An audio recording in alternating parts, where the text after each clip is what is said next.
A Terrassa hi ha hagut en l'últim any 14 nous casos de sida, 10 homes i 4 dones. Les autoritats insisteixen que són casos diagnosticats i que, per tant, cal tenir en compte que hi ha persones que estan infectades pel virus però que no ho saben.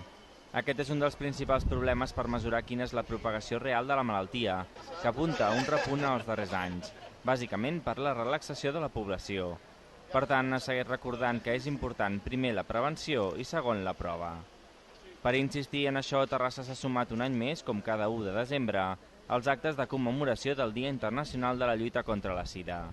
Aquesta vegada ho ha fet amb la col·locació d'un mosaic que demana una lluita conjunta contra el virus, en el qual també hi ha col·laborat Actua Vallès. Les administracions i sobretot les entitats hem de col·laborar i hem de reivindicar, no només el dia d'avui, sinó cada dia de l'any, hem de reivindicar una situació que és una situació greu per moltes persones, però que sobretot el que necessita és molta prevenció.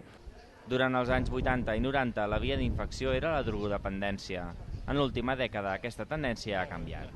Ara aquest factor de risc ha canviat, es produeixen molts més contagis i factors de risc en persones heterosexuals, amb una branca d'edat dels 25 als 35 anys.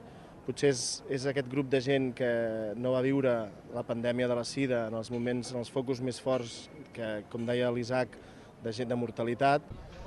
Tot i els importants avenços mèdics dels últims anys, les autoritats sanitàries segueixen recordant que la sida és una malaltia crònica però sense cura.